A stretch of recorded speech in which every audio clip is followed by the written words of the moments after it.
बिस्मिल्लाहिर्रहमानिर्रहीम। अस्सलाम वालेकुम। आप देख रहे हैं मुझे मेरे YouTube चैनल पर और मैं मुज़म्मिल अवान हूँ। जस्टिस मंसूर अली शाह और जस्टिस अकील अब्बासी पर मुश्तमिल दो रुकनी बेंच ने एडिशनल रजिस्ट्रार जुडिशल के खिलाफ तौहीन अदालत केस का फैसला सुना दिया और फैसला ये है कि एडिशनल रजिस्ट्रार जुडिशल के खिलाफ तौहीन अदालत का नोटिस वापस लिया जाता है। रजिस्ट्रार ने जानबूझ कर नहीं किया, ये भी फैसले में लिखा गया। फिर इस फैसले में बड़ा इंपॉर्टेंट जो जस्टिस मंसूर अली शाह ने जो इस फैसले में लिखा है वो ये लिखा है कि दो जजिस कमेटियों का हवाला देते हुए कि दो जजिस कमेटियों ने बादियों नजर में जुडिशल ऑर्डर को नजरअंदाज किया। उन्होंने कहा है कि दोनों जजिस कमेटियों के खिलाफ तौहीन अदालत की कार्रवाई के लिए मामला चीफ जस्टिस को भिजवाया जाता है कि इस पर वो फुल कोर्ट बुलाएं। अब इसका मतलब ये है कि जजेस के दरमियान जो तकरार है वो इस हद तक बढ़ गई है कि जजेस के दरमियान ये जो इख्तलाफात हैं और ये जो लड़ाई सुप्रीम कोर्ट में इस वक्त बहुत तेजी के साथ बढ़ रही है, ये खत्म होती नजर नहीं आ रही। पहले तो ये कहा गया था कि जस्टिस काजी फायज ईसा गए हैं तो शायद हो सकता है ये मामला ठीक हो जाए।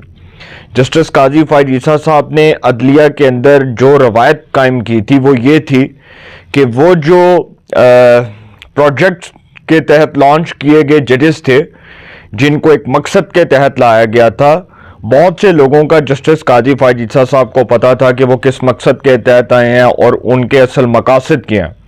तो जस्टिस मुज़ाहिर अकबर नकवी जैसे जो लोग थे जिनको एक मकसद के तहत लाया गया था उनको तो फारिग कर दिया गया।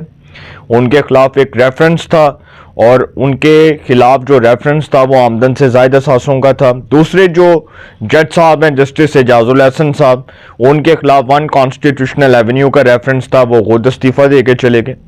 इसी तरह जस्टिस काजी फायज ईसा साहब ने अदलिया में एक अच्छा प्रेसिडेंट, एक अच्छी मिसाल कायम की थी कि कोई जज जो है वो एहतसाब से बालातर नहीं है। उन्होंने कहा कि no one is above the law, कोई एहतसाब से बालातर नहीं है। और जस्टिस काजी फायज ईसा ही वो जज थे जिन्होंने सुप्रीम कोर्ट में लाइव स्ट्रीमिंग का जो है वो पाकिस्तान की अदालती तारीख में पहली बार ऐसा हुआ कि सुप्रीम कोर्ट में लाइव स्ट्रीमिंग हुई। बहुत से आम केसेस के, बहुत से आम मुकदमात की लाइव स्ट्रीमिंग हमने देखी।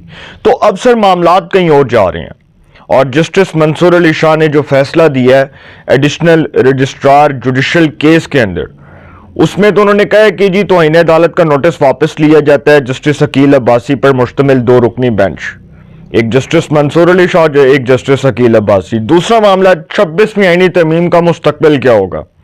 तीसरा मामला ये कि जो दो जजिस कमेटियों के खिलाफ तौहीन अदालत की कार्रवाई के लिए फुल कोर्ट तश्कील देने की जस्टिस मंसूर अली शाह इस्तदा कर रहे हैं, वो कहते हैं कि जी ये मामला फुल कोर्ट के सामने आना चाहिए। पहले तो उन्होंने 26वीं आईनी तरमीम के हवाले से कहा था, जब सिंध हाई कोर्ट का एक इनकम टैक्स के हवाले से फैसला था, उस फैसले की appeal supreme court of Pakistan में आई। उस केस की समाप्त के दौरान जस्टिस मंसूर अली शाह ने कहा कि इस केस का 26वीं आईनी तरमीम से कोई ताल्लुक नहीं है, अगर कोई वैसे डर जाए तो अलग बात है। तो अब इसका मतलब यह कि 26वीं आईनी तरमीम सर अभी भी एक हदफ है, एक निशाना है, और वो निशाना इसलिए है कि 26वीं आईनी तरमीम को कुछ जजेस फुल कोर्ट के सामने लाना चाहते हैं। अच्छा, वो फुल कोर्ट के सामने आ जाती है 26वीं आईनी तरमीम, तो इसका मतलब कि 26वीं आईनी तरमीम 26th कॉन्स्टिट्यूशनल अमेंडमेंट जो पार्लिमान ने 2/3 मेजॉरिटी से, 2 ताई अक्सरियत से, दोनों ऐवानों से मंजूर करवाई, कौमी असेंबली से, मजलिस शुरा पार्लियामेंट और सेनेट ऑफ पाकिस्तान जो फेडरेशन की लामत है, वफाक की लामत है। दो फेडरेशन जो है, जो दो वफाकी इदारे हैं, जो दो वफाकी, हमारा आप ये कह लें कि पार्लियामेंट और सेनेट दोनों से मंजूर हुई, 2/3 से मंजूर हुई। पार्लियामेंट के अंदर एक मैजिक फिगर था गवर्नमेंट के पास, उनके इत्तेहादियों के पास, उन्होंने उस 26th कॉन्स्टिट्यूशनल अमेंडमेंट को मंजूर किया। अब वो 26th कॉन्स्टिट्यूशनल अमेंडमेंट अगर फुल कोर्ट के सामने आ जाती है तो इट मीन्स कि वो बाईपास हो जाएगा मामला, वो फैसला रिवर्स हो जाएगा जो पार्लियामेंट का है। और जस्टिस याहिया अफरीदी जो उसके बेनिफिशरी हैं जिन्होंने इसी 26वीं आईनी तरमीम के तहत हलफ उठाया, और जस्टिस अमीनुद्दीन खान जो 26वीं आईनी तरमीम के तहत आईनी बेंच के सरबराह बने हैं, इसका मतलब कि जस्टिस याहिया अफरीदी और जस्टिस अमीनुद्दीन खान फारग हो जाएं और justice Mansoor Ali Shah chief justice मान जाए। मकसद तो यही है ना, जिस मकसद के हसूल के लिए ये काम हो रहा है, और उस मकसद के हसूल में कामयाबी किसको मिलेगी? जस्टिस मंसूर अली शाह को मिलेगी कि उनके सामने 26वीं आईनी तरमीम का मामला आ जाएगा। देखिए ना, अब वो तो सुप्रीम कोर्ट में तो सीनियरिटी वाला काम खत्म हो गया कि वो जाएगा, उसके बाद वो चीफ जस्टिस बनेगा, वो जाएगा, उसके बाद वो चीफ जस्टिस बनेगा। ये सर बहुत बड़ा प्लान था।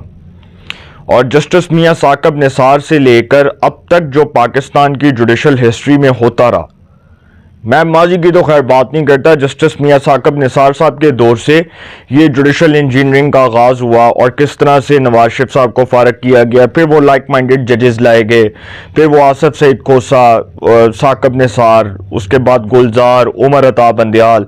एक प्लान था ना कि किस तरह से अगला कौन चीफ जस्टिस होगा, हम रिटायर होंगे तो हमारा अगला चीफ जस्टिस होगा, तुम रिटायर होगे तो तुम्हारा अगला चीफ जस्टिस होगा। ये एक पूरा प्लान बना हुआ था। तो उस प्लान को पार्लियामेंट ने ना सिर्फ उसको बॉम्ब ब्लास्ट के जरिए तबाह किया, बल्कि उस प्लान के अंदर जो है पार्लियामेंट ने उस प्लान के पेड़ में जो है वो ऐसा खंजर घोंपा है कि वो प्लान हमेशा के लिए चौकट हो गया, चकनाचूर हो गया। अब वो प्लान कहीं से भी कामयाब होता नजर नहीं आ रहा। अब जस्टिस मंसूर अली शाह साहब जो कह रहे हैं, उन्होंने एडिशनल रजिस्ट्रार जुडिशल नजर अब्बास के खिलाफ तौहीन अदालत केस के दौरान जो फैसला सुनाया है, उन्होंने कहा है कि एडिशनल रजिस्ट्रार जुडिशल नजर अब्बास के खिलाफ तौहीन अदालत का नोटिस वापस लिया जाता है। उन्होंने कहा है कि कमेटीज के इख्तियार पर फुल कोर्ट तश्कील देने के लिए फाइल चीफ जस्टिस को अरसाल कर दी गई है। सुप्रीम कोर्ट के 2 रुकनी बेंच जस्टिस अकील अब्बासी और जस्टिस मंसूर अली शाह पर मुश्तमिल 2 रुकनी बेंच ने इस केस की समाअत की अदालत के सामने। जस्टिस मंसूर अली शाह कह रहे हैं कि अदालत के सामने इब्तदाई तौर पर 2 सवालात थे। पहला सवाल यह था कि इंतजामी ऑर्डर से अदालती ऑर्डर को ख़त्म किया जा सकता है। फिर जस्टिस मंसूर अली शाह ने कहा कि अदालत इस नतीजे पर पहुंची कि इंतजामी ऑर्डर से जुडिशल ऑर्डर को ख़त्म नहीं किया जा सकता। फैसले में कहा गया कि एडिशनल रजिस्ट्रार जुडिशल ने जानबूझकर अदालती एहकामात की खिलाफ वर्जी नहीं की, ऐसा सबूत नहीं मिला जिससे जाहिर हो कि एडिशनल रजिस्ट्रार जुडिशल का मुकदमे से कोई ज़ाती मुफाद है। एडिशनल रजिस्ट्रार जुडिशल की जानिब से बदनीयती का सबूत नहीं मिला। एडिशनल रजिस्ट्रार जुडिशल के खिलाफ तौहीन अदालत का शू काज नोटिस वापस लिया जाता है। अब जो जस्टिस मंसूर अली शाह ने आगे फैसले में कहा वो बड़ा इंपॉर्टेंट है। फिर वो कह रहे हैं कि बादियों नजर में दोनों जजेस कमेटियों ने जुडिशल ऑर्डर को नजरअंदाज किया। 2 जजेस कमेटियों का हवाला देकर कह रहे हैं कि दोनों जजेस कमेटियों ने जुडिशल ऑर्डर को नजरअंदाज किया। फिर वो कहते हैं कि केस बेंच से वापस लिया। दोनों कमेटियों के खिलाफ तौहीन अदालत के मामले पर फुल कोर्ट बेंच तश्कील दिया जाए। दोनों कमेटियों के खिलाफ मामला फुल कोर्ट की तश्कील के लिए चीफ जस्टिस को भिजवाया जाता है। अब वो एक प्रेशर डालना चाह रहे हैं कि चीफ जस्टिस इस पर फुल कोर्ट बुलाएं। और सर ये मामला फिर 26वीं आईनी तरमीम से जुड़ा है, इसलिए मैं अपने थंबनेल के अंदर ये ऊपर लिखा है कि 26वीं आईनी तरमीम का मुस्तकबिल, आगे क्वेश्चन मार्क डाल दिए।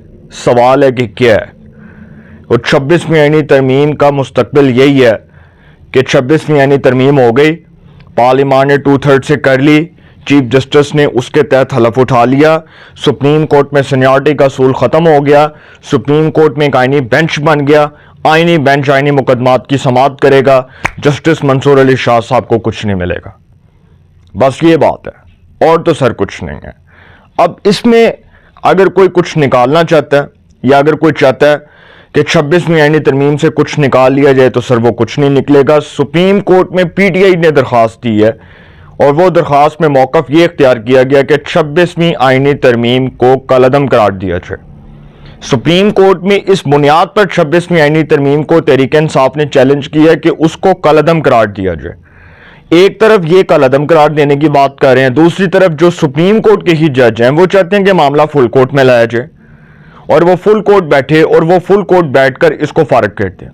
बात तो एक ही हो गई, तहरीक इंसाफ भी यही कहती है और सुप्रीम कोर्ट के कुछ जजेस भी यही कहते हैं, क्योंकि इसके बाद जस्टिस याहिया अफरीदी ने तो इसको एक्सेप्ट कर लिया ना कि 26वीं आईनी तरमीम बिल्कुल ठीक है, इसी के तहत उन्होंने हलफ उठाया। जस्टिस अमीनुद्दीन ने भी इसको एक्सेप्ट कर लिया, जो आईनी बेंच के सरबराह हैं, 7 रुकनी आईनी बेंच जो सुप्रीम कोर्ट में आईनी मुकदमात की समाअत करता है।